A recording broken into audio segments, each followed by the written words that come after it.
You are listening to chartingwealth.com for Thursday, the 14th of December, 2017. What do we see going on these charts today? Well, the S&P 500 hardly down. It's 0.01%, so just about flat. We see the Qs up 0.19%, TLT bounding up 0.75%, and gold up 0.86%. We'll jump into all these and analyze each one. Now, if you are a new listener, an old-time listener to this podcast, I sure hope that you will please take our advice and make sure every single day the market is open to fill out your market worksheet. Tuesday through Friday, you fill out the daily market worksheet. For the Monday podcast, that is the comprehensive review and forecast, you fill out the weekly market worksheet. Why do you do this? Because it creates your trader's diary. It allows you to analyze what we talk about on the show every single day by writing it down. We don't want you to do it on a computer. I want you to hand write it. It'll take you the 10 minutes you're listening to the program to fill out the worksheets. We have teaching modules under the training section at chartingwealth.com that show you how to fill out those worksheets. They are worth their weight in gold. I say it just about maybe every other podcast about how important it is to fill out those worksheets. If you want to get them, you need to be a subscriber. You go to chartingwealth.com and sign up. I'm telling you, if you want to be a charting expert, if you want to learn how to read the stock charts, which is worth its weight in gold, okay? Please, if you want to get the maximum out of what we do here, the work that we provide to you each and every day for free, please go out and fill out those worksheets. You get the PDFs when you subscribe. They come with each email that shows up in your email box. Fill them out. Listen, 10 minutes a day, that's all we ask. We're already 2 minutes in. Let's get going. S&P 500, like we said, down 0.01%. We are still well above the weekly trend line. Derivative oscillator still moving up so far for the week.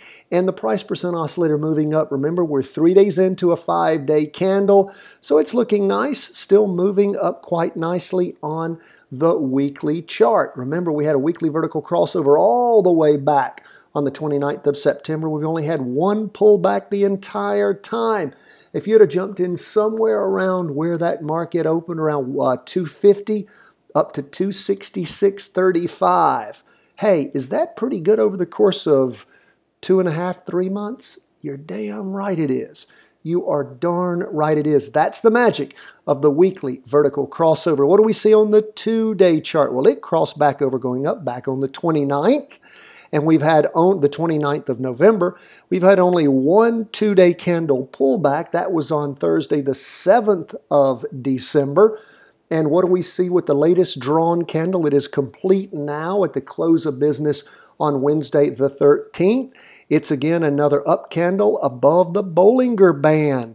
We see that price movements above the 2-day trend line, of course, well above the weekly. Price percent oscillators continue to move up. Derivative oscillators moving up. As we take a look at the 4-hour chart, what do we see? Well, we had that 4-hour chart crossover back on Monday afternoon. Of course, you could have jumped in on, Tuesday morning. Well, Tuesday afternoon when that morning candle closed. You could have jumped into it somewhere, around 266.27?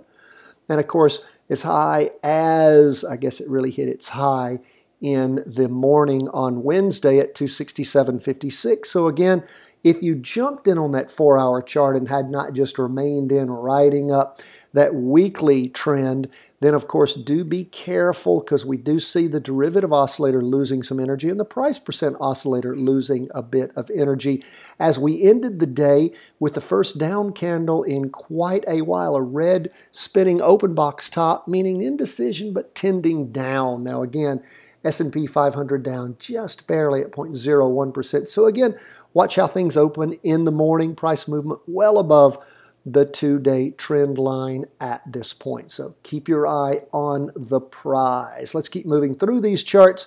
We go from the S&P 500 to the Qs. QQQ up 0.19%.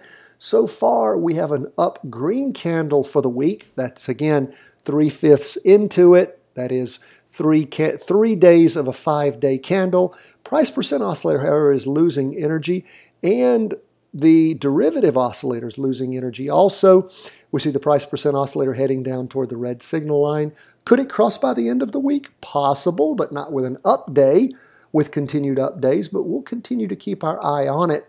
Like we said, so far we have a green up candle with no bottom wick. So again, that's decent movement so far. However, price is still below the weekly trend line. We haven't redrawn that yet because we really just don't have the ability to redraw it very accurately. We could, of course, I guess, try to connect. It's just not going to work. Well, yeah, we've managed to do it, to almost connect 3 candles. So again, sometimes I surprise myself. But again, price movement is above the weekly trend line. We see that 2-day trend line as we go into it. It is moving down. It crossed over, going down back on the 1st of December. And of course, as the last 2 2-day candles moving up strongly, not enough yet to cross over going up. That should tell you something, because we had 8 days of strong down movement, so just haven't had enough of a change in price to rotate that over. The 4-hour chart is, of course, moving up, but again, it's the smallest of all the charts. It ended the day with a red down candle, actually a spinning top, meaning indecision. So keep your eye on the cues. Don't have a trade on that yet. We'll continue to monitor it and see what we see. We'll keep you posted when we have anything that offers a trade to us. TLT, 20-year bonds, what do we see going on? Of course, we had a weekly vertical crossover going up back on December the 1st, and that following week was an up week, and so far, the week is moving up. The first, again, 3 days of the 5-day weekly candle. It is more of a spinning top, though a green spinning top tending up. We'd much rather see a big green up candle with a wick on top and not on the bottom. That's not what we're seeing. Not as strong as we would like, but again, price percent oscillators looking okay. Derivative oscillators continuing to gain energy. That's on the weekly chart. And what do we see on the 2-day chart? Well, it's bounded up over the last, the price percent oscillator has. Derivative oscillators getting very, very weak, gained a fraction of upward energy. But what do we really have? Well, we have a green spinning top, means indecision, tending up below the 2-day and the weekly trend line. That's not super powerful, but again, that's where we are on the 2-day chart. What does the 4-day chart show us? Well, it's moving up, trying to cross over going up. Could happen in the morning, might give you an opportunity to jump back into TLT if you jumped out, which you would wisely have done on that 4-hour chart, crossing over going down. So keep your eye on it. You might have an opportunity to enter into another up trade on TLT. Price movement has closed, at least on the 4-hour chart, above the weekly and the 2-day trend line. So keep your eye on the prize. We'll see what we see develop on that TLT chart. Now we're back to the weekly chart, and we are going on to our last chart. We're at the 8-minute, 37-second mark, so I'll keep trying to keep it within the 10 minutes. I do try, folks. Sometimes I get a little wordy. We see on the weekly chart, still moving down strongly. Our second week after sort of a sideways slide for several weeks. We are into our second week of down movement. Derivative oscillator gaining downward momentum as the price percent oscillator. When we look at the 2-day chart, what do we see? Well, the latest 2-day candle is actually a green up candle. All that movement well contained within the prior week's strong down candle. And again, even though it's a green up candle, has no wick on top, a long wick on the bottom. Derivative oscillator continuing to gain downward momentum. Price percent oscillator still headed down quite strongly. Let's check out that 4-hour chart, see what it shows. Trying to cross back over going up. Now remember, Friday is the 15th, and that is typically when this 4-hour chart historically does not work anymore. But it is bounding off sort of that 117.50 or so mark. And again, check it out. It crossed over at the end of the day. Those of you who want to practice trading on this 4-hour chart, if you want to see how it works, you can sure do so. Price did close above the 2-day trend line.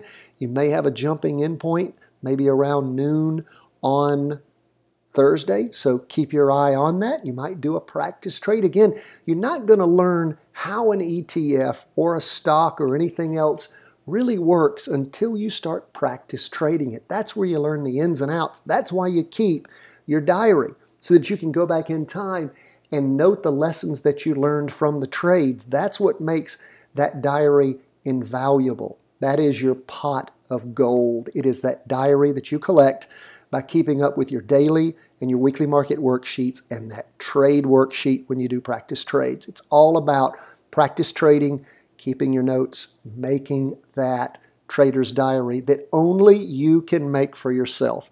Nobody's going to do this for you. It's up to you. You want to be great. You want to have millions and be a market master. Practice, practice, practice. Same way you get to Carnegie Hall, same way you get to riches. Practice. Folks, thank you so much for being with us. We sure appreciate you. Let us hear from you. You have questions, problems, concerns, write us, cw@chartingwealth.com. Thank you for making us one of the top stock market, stock trading, stock charting podcasts in the world. God bless. All the best from the whole team here at Charting Wealth World Headquarters.